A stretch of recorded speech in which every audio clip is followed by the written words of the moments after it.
Good morning, children. We have completed the chapter. First chapter is GST and the second is banking. Now the third one is shares and dividend. Shares और dividend ये chapter में बहुत ही easy है। हम लोगों को जो term जिसमें मालूम होना चाहिए कि कौन सा टर्म क्या है, और इसके अलावा फर्दर फॉर्मूले एक ही फॉर्मूला लगता है, ये दो फॉर्मूला ही लगता है, और आगे और फॉर्मूले लगेंगे तो वो मैं आप लोगों को बता दूंगी। अभी पहला जो वर्ड है, जो टर्म आप लोगों को मालूम करना है वो है नॉमिनल वैल्यू। अभी कोई भी बिजनेसमैन जो अगर कोई कंपनी खोलना चाहते हैं तो उसका अमाउंट बहुत ज्यादा होता है, तो एक अकेला आदमी वो नहीं कर सकता। तो क्या करता है कि वो कुछ शेयर्स कुछ लोगों को अपने साथ शामिल कर लेता है, उनको शेयर देता है। यानी एक एक शेयर की जो कीमत होती है 10 रुपए से लेकर 100 रुपए तक होती है, या फिर ज्यादा भी हो सकती है। तो वो जैसे 10 रुपए के शेयर्स हैं, तो वो आदमी अगर 1000 शेयर्स लेता है तो 10,000 का share, 1000 shares number of shares लेता है तो उसकी वैल्यू उसको 10,000 उस आदमी को देनी पड़ती है। तो इस तरह से वो हर एक जो लोगों को भी शेयर्स चाहिए तो वो जो बिजनेसमैन है वो अपने शेयर्स लोगों को बांटता है और उनसे पैसे लेता है। इस तरह से उसका जो अमाउंट जो उसको कम पड़ता है वो पूरा हो जाता है। इसमें पहला तो जो है वो एनवी है। आप लोगों को शेयर तो मालूम होगा ना, शेयर मार्केट वगैरह आप जानते होंगे शेयर्स क्या होता है। शेयर्स यही होता है, शेयर यही होता है कि जो भी आदमी जो शेयर लेता है तो फिर उसका भी वो हिस्सेदार बन जाता है, फिर कंपनी उसको कुछ प्रॉफिट देती है, जिसे डिविडेंड कहते हैं। अभी पहले हम देखते हैं कि ये एनवी क्या होता है। NV is a nominal value और द फेस वैल्यू। एनवी का मतलब होता है नॉमिनल वैल्यू और फेस वैल्यू। जैसे ही हम कोई शेयर्स, जो जैसे कंपनी नई कंपनी खुलती है तो वो लोग कुछ शेयर्स बांटते हैं, तो जो नया जो पहला रेट जो होता है एनवी, उसको नॉमिनल वैल्यू बोलते हैं या फेस वैल्यू बोलते हैं। इसके बाद जब वो थोड़ा टाइम होते जाता है कंपनी को और टाइम लगता जाता है, कंपनी ग्रो होने लगती है, तो शेयर्स की वैल्यू भी बढ़ते जाते हैं। जैसे अगर 10 रुपए का शेयर्स है तो वो जाकर 200 रुपीज का हो जाता है। तो इस तरह से जो शेयर लेते हैं उन लोगों को प्रॉफिट मिलता है, उनकी शेयर की वैल्यू बढ़ती है। तो अब ये जो वैल्यू बढ़ती है तो इसे कहते हैं मार्केट प्राइस। तो मार्केट प्राइस क्या है? The price of a share in the market at any particular time, it's called the market value. इसके बाद हम रिलेशन देखते हैं कि मार्केट वैल्यू और एनवी में क्या रिलेशन है। मार्केट वैल्यू और एनवी एट पार कहते हैं उसको जब मार्केट वैल्यू और एनवी दोनों सेम होती है। जैसे अभी शेयर्स किसी ने खरीदा और मार्केट वैल्यू भी उतनी ही है तो ये एट पार हुआ। तो MV is equal to NV, market value is equal to the nominal value. Okay, second है कंडीशन क्या है? Market value is greater than NV. इसमें क्या होता है? इसे कहते हैं अबव पार और at a premium. Above par at a premium का मतलब ये है कि जो मार्केट वैल्यू होती है वो ज्यादा होती है एनवी से। जैसे किसी ने शेयर्स खरीदा है, अब कुछ 6 महीने में 1 साल में उसकी वैल्यू बढ़ गई है, तो मार्केट वैल्यू उसकी बढ़ गई है तो मार्केट वैल्यू तो ज्यादा हो गई उसकी। तो this is called above par और एट अ प्रीमियम। इसके बाद आता है एमवी, बिलो पार और एज अ डिस्काउंट। इसमें मार्केट वैल्यू कम होती है एनवी से। कभी कभी शेयर्स हमारे गिर भी जाते हैं तो मार्केट वैल्यू जो होती है वो लेस होती है, market value is less than NV, इसे कहते हैं बिलो पार और एज अ डिस्काउंट। इसके बाद हम देखते हैं डिविडेंड क्या होता है। Dividend profit the shareholder gets from the company. अब जो आदमी भी शेयर्स खरीदेगा वो तो देखेगा कि उसको प्रॉफिट होगा जब भी वो शेयर लेगा। तो dividend is also always express as a percentage. इसके बाद हमारा फॉर्मूला है सम इन्वेस्टेड, यानी हम कितना पैसा लगाएंगे। सम इन्वेस्टेड कितना पैसा लगाया है is equal to number of shares, कितने नंबर ऑफ शेयर्स हमने खरीदे हैं। जैसे 10 रुपए का शेयर है तो 1000 खरीदे हैं, इंटू एमवी और each share, market value of each share, हर एक शेयर की मार्केट वैल्यू कितनी है। तो उसमें हमको पता चल जाएगा कि हमने कितना सम इन्वेस्ट किया है, कितना पैसा हमने लगाया है। इसी को हम ऊपर नीचे अगर कर देते हैं तो नंबर ऑफ शेयर्स इसमें से निकालते हैं, तो sum invested upon MV of each.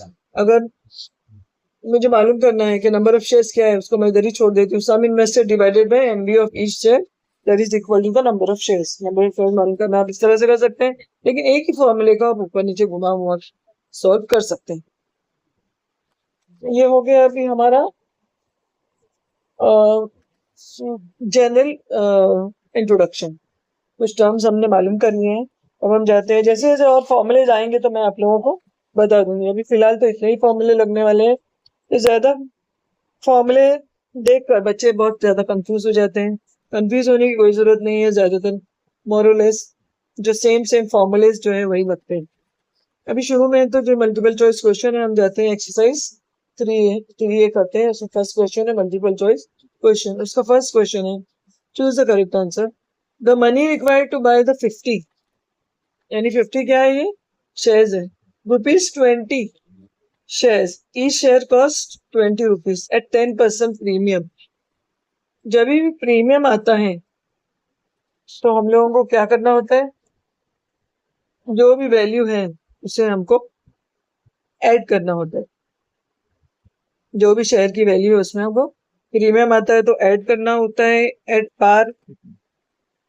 और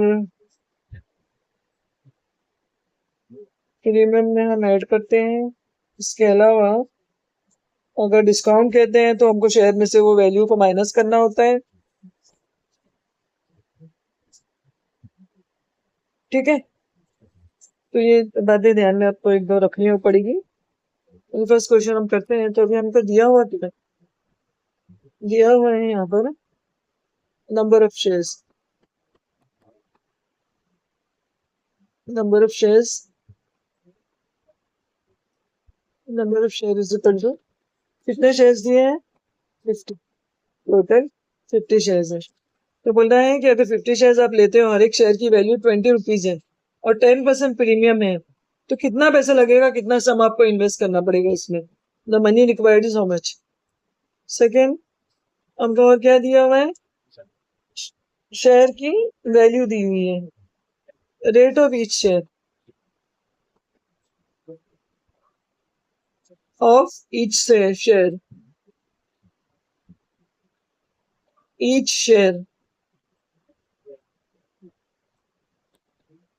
रेट ऑफ ईच शेयर, इसको एनवी भी कहा जाता है। This is equal to ₹20। अब वो क्या बोल रहे हैं, at a premium of 10%,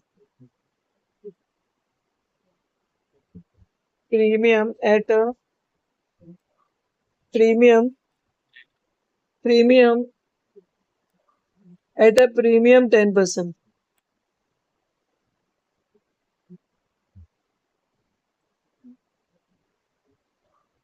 a premium 10%।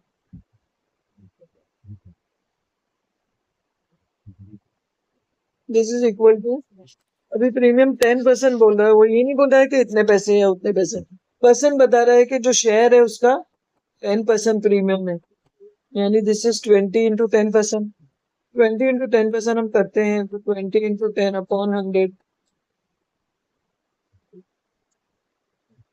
Into 10/100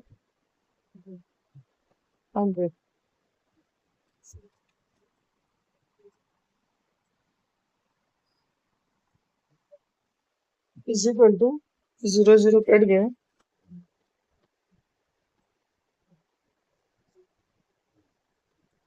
तो क्या बचा हमारे पास, दिस इज इक्वल टू 2। अब ये जो प्रीमियम जो है हमको, अभी रेट ऑफ, ये एमवी है हमारा market value, rate of share कितनी आई है, this is the rate of share,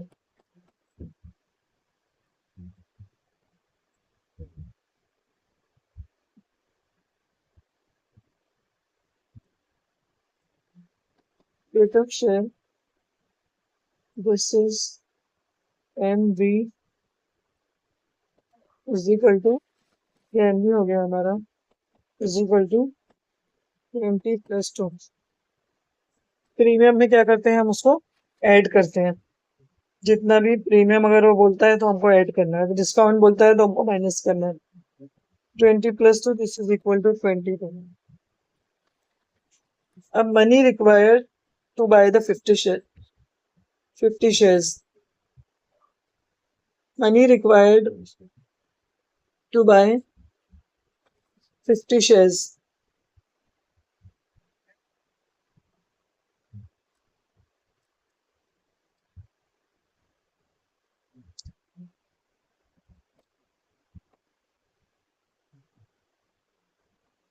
कितना लगेगा मनी, हमारा फॉर्मूला क्या है, sum invested is number of shares into MV of each share. हमारा फॉर्मूला है number of shares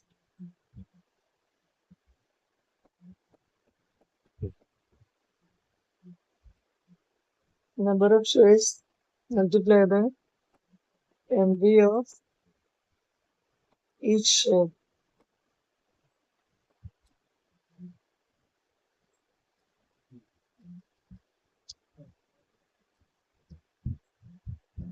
number of shares कितने हैं हमारे पास?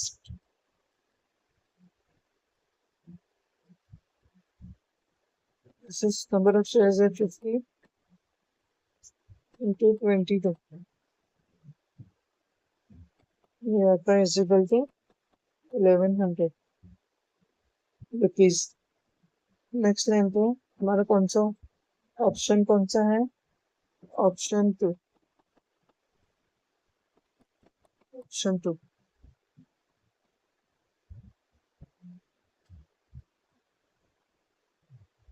क्या है हमारा option? 1100। This is the correct answer. Go to next question. Next question पे हम जाते हैं। तो हमारा क्वेश्चन क्या है? B.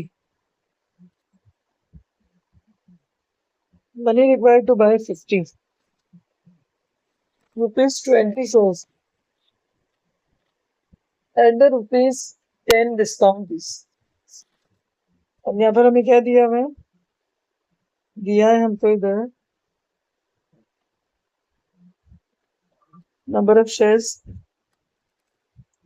Is equal to 50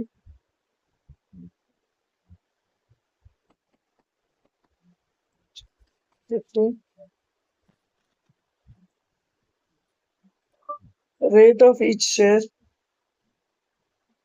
is equal to 20 rupees।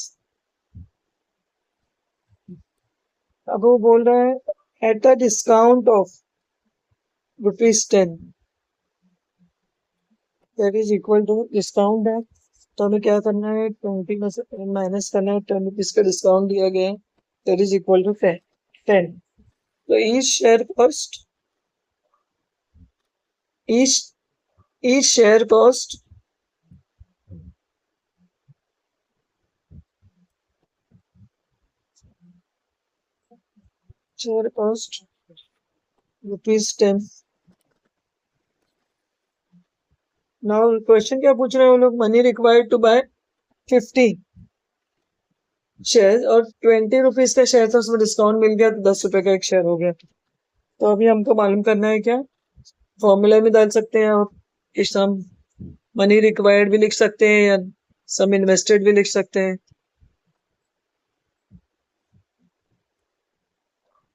So here money required is equal to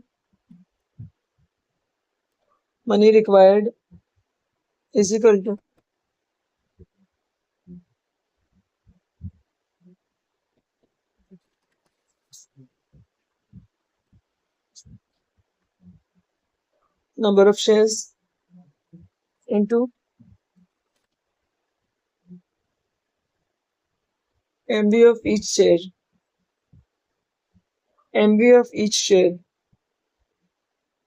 next line पे हम जाते हैं तो ये हो जाता है हमारा नंबर ऑफ शेयर्स कितना है?